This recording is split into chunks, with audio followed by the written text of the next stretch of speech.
Hello, very good morning to all of you. So today we have come with an important question.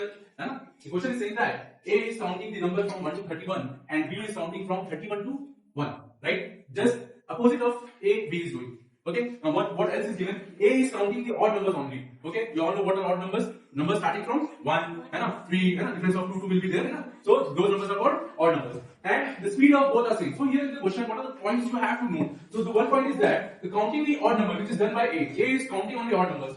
A is counting on the odd numbers. Okay. And the other thing which is given is speed of both of them are same. Why it is given? Can anybody know? Can anybody tell me like why this speed is given same? Because agar A अगर बोलता है A says 1 and after 2 seconds or 3 seconds B says 3. So it's not that the time is not the same, right? है ना? So like B can be slower than the A.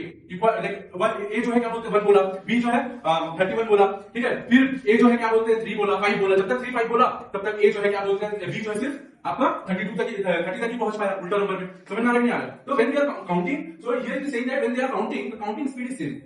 Counting speed is same. Suppose that you come here, come and you come here, come. Like you suppose that you are 8. Okay, you have to count just opposite odd numbers only. Okay, you will be counting from 1 to 31. Okay, and you are B. You are counting opposite like just उल्टा number. समझ में आ रहा है नहीं आ रहा? तो आप count करो odd number पहले स्टार्टिंग करो 1.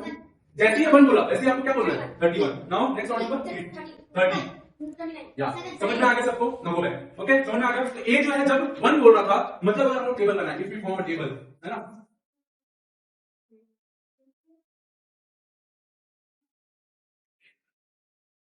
ओके, तो A ने 1 बोला, B ने 31 बोला, A ने 3 बोला, B ने 30 बोला. तो इस तरह से जब हम लोग चलते जाएंगे तो क्या आएगा वहां देखते हैं 29 and 7 जो है यहाँ पर क्या आएगा 28 then 9 then 27 26 25 24 23 22 21 20 and 19. Let's see कहां पे क्वेश्चन क्या पूछ रहा है? क्वेश्चन क्या पूछ रहा है? Question asking you which number will be the number which is going to be pronounced by both of them together. Okay, तो ऐसा कौन सा नंबर होगा जो कि दोनों के द्वारा है ना दोनों जो है क्या बोलते हैं उस नंबर को एक साथ बोलेंगे. So 7 9 then 11 then 13 then 15 then 17 then 19 then 21 and then 23 and then 25. So as you can see 21 is the number जो कि A और B दोनों एक साथ बोलेंगे, वो नंबर को एक साथ प्रोनाउंस करेंगे. समझ में आ गया सबको? तो ये हो गया बहुत ही इजी लाइफ, है ना? बहुत इजी लाइफ हो गया, मतलब इजी तरीके से बहुत ज्यादा मतलब easy but lengthy.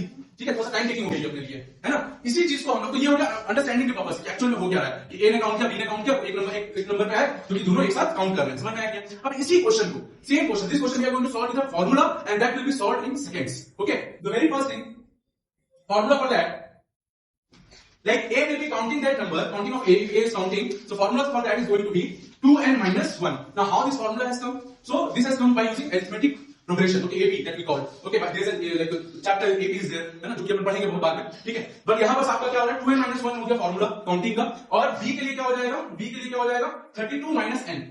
Okay, 32 minus n. अब चलो चीजें बता देता हूँ कि कहां से ये फॉर्मूला आया. अगर हम लोग A की बात करें, A जो है स्टार्टिंग कहां से कर रहा है? ये स्टार्टिंग क्या कर रहा है 1 से. ठीक है, और हर कंसेक्यूटिव नंबर के बीच का डिफरेंस कितना है?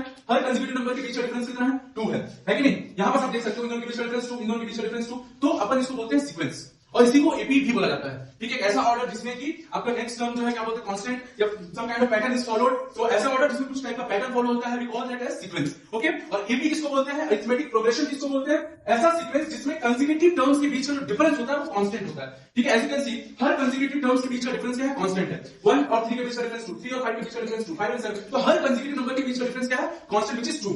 ठीक है, तो एपी का जो फार्मूला होता है किसी भी सीक्वेंस का एपी का जो फार्मूला होता है जिसको an बोलते हैं हम लास्ट टर्म निकालने का formula which is a plus n minus 1 into d.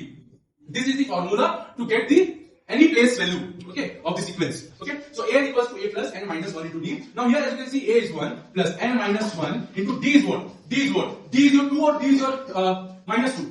D is your 2 only, right? So d is 2. So here it will become what? 1 plus. Now if you will use distributive property, it will become 2n minus 2.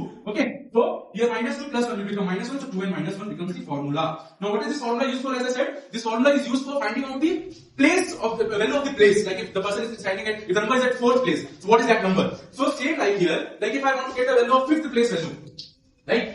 A अगर A ने counting किया है तो 5th times में 5th बार में उसने कौन सा नंबर काउंट किया होगा? समझ आ रहा है नहीं आ रहा है? जैसे A ने फर्स्ट बार में क्या नंबर काउंट किया 1, सेकंड बार में क्या नंबर काउंट किया 3, थर्ड बार में 5, फोर्थ बार में 7, फिफ्थ बार में 9. तो फिफ्थ बार में आप टेबल्स को बता दे रहे हो, बट इसी चीज को हम फॉर्मूला से कैसे लाएंगे? तो हम लोग बस n के जगह पे क्या पुट कर देंगे 4.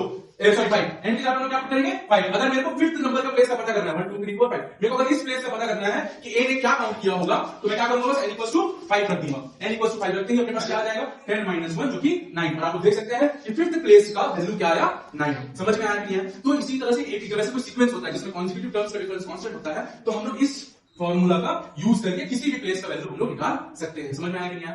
क्लियर है? और अगर प्लेस का वैल्यू दिया हुआ है, हम लोग नंबर ऑफ टर्म्स निकाल सकते हैं कि कितने उसमें टर्म्स है। समझ में आया कि नहीं? क्लियर? तो चलो क्वेश्चन क्या बोला था कि 1 से 31 तक ए जो काउंट कर रहा है और नंबर्स को काउंट कर रहा है वो, ठीक है। तो अब यहाँ पे एक ऐसा प्लेस आ रहा है, एक ऐसा प्लेस आ रहा है जहां पे दोनों के वैल्यू क्या हो रहे हैं, सेम हो रहे हैं। समझ में आ रहा है नहीं आ रहा? तो हम लोग बोल सकते हैं जैसे ए का फॉर्मूला 2n - 1 आया, उस तरह से बी के लिए आप फॉर्मूला डिराइव कर सकते हो। बी के लिए अगर हम डिराइव करते क्या हो जाएगा बताओ? बी के लिए ए क्या होगा? क्योंकि उल्टा काउंटिंग को शुरू कर रहा है, इसका मतलब फर्स्ट टाइम बी का काउंट बोल रहा है। What is the first value for B? That is 31 and D is going to be how much? 30 minus 31. So that is going to give you as -1. Here 3 - 1 was giving you +2. Here 30 - 1 is giving you -1. So each consecutive term is having difference of -1. समझ में आ रहा है कि नहीं आ रहा? Clear is clear to everyone? So now we have our a, we have our d. Now we can just a equals what? A plus n minus 1 into d. If you will put the value, so a is coming 31 plus d is coming n minus 1 into -1. As soon as you will multiply -1 with the n minus 1, you will get 3n minus n plus 1. So 1 plus 31 is giving you 31 plus 1, that is 32 minus n. Got it? So this is how we have formed the formula for counting when A is counting and when B is counting. This is the formula. Okay? Is that clear to everyone how that has been derived? Which I have told like I have shown that one also. कैसे ये आया ये भी मैंने बता दिया है, ठीक है। अब अपन आ जाते हैं कि आप लोग को जब इस क्वेश्चन को बनाना होगा तो आपको ये सब नहीं करना, बट ये आया कैसे वो चीज पता होना चाहिए, ठीक है। समझ में आ रहा? चलो तो अब जो है क्या बोलते हैं, देख लो इस फॉर्मूला के, जैसे जिसको ये फॉर्मूला पता होता तो सीधा क्या करता, वो सीधा 2n - 1 को इक्वेट कर देता 32 - n से। 2n - 1 क्या है? वो प्लेस का वैल्यू, ठीक है। n तो प्लेस हो जाएगा। यहां पर हम लोग n की बात करें, n क्या है? प्लेस 1 2 3 4 5 6 7 8। समझना क्या? अगर मैं आपसे पूछूं इस नंबर में b के काउंटिंग में थर्ड प्लेस पे कौन सा नंबर, b के काउंटिंग में थर्ड प्लेस पे कौन सा नंबर, तो दैट इज 29। और वही चीज फॉर्मूला में पुट करके रखोगे तो 32 - 3 29। समझ में आया क्या? तो बेसिकली ये फॉर्मूला आपको क्या दे रहा है? उस पर्टिकुलर प्लेस की वैल्यू दे रहा है। समझ में आ रहा है क्या? तो अब इस क्वेश्चन में बोला था कि दोनों एक ही नंबर को काउंट कर रहे हैं, मतलब एक ऐसा प्लेस होगा जो कि दोनों का सेम होगा। समझ में आ रहा है नहीं आ रहा? तो यहां पर आप लोग देख सकते हैं जो कि 2n - 1 इस a के काउंटिंग के प्लेस का वैल्यू दे रहा है और 32 - n b के काउंटिंग के प्लेस का वैल्यू दे रहा है। तो क्यों ना मैं दोनों के प्लेस को बराबर कर दूं, और दोनों के प्लेस को बराबर करते ही 2n - n minus in the transfer plus n minus on the transfer 33 हो जाएगा। तो 3n = 33 n = 11। So we are getting 11। That means ये जो प्लेस है वो आपका 11 है। काउंट करके चेक कर सकते हैं, आप लोग काउंट करके चेक कर सकते हैं। ये जो n की वैल्यू आ रही है, ये क्या आ रही है? प्लेस आ रहा है, कौन सा प्लेस है वो, तो काउंट करके देखो 1 2 3 4 5 6 7 8 9 10 11। सो 11th प्लेस पे या फिर 11th काउंटिंग पे a और b की वैल्यू सेम हो जा रही है ना। On the counting of 11 both a and b values are getting same. So now what's the value? The question is asking you what's that number. So you put 11 value anywhere. You can put here also, you can put here also. If you put 11 here, it will become 22 - 1, that is 21. And if you put 11 here, 32 - 11, that is giving you 21. Got it or not? So this is how you can find the value of the number which is getting same when a and b both are counting together. Understood? That's all for today.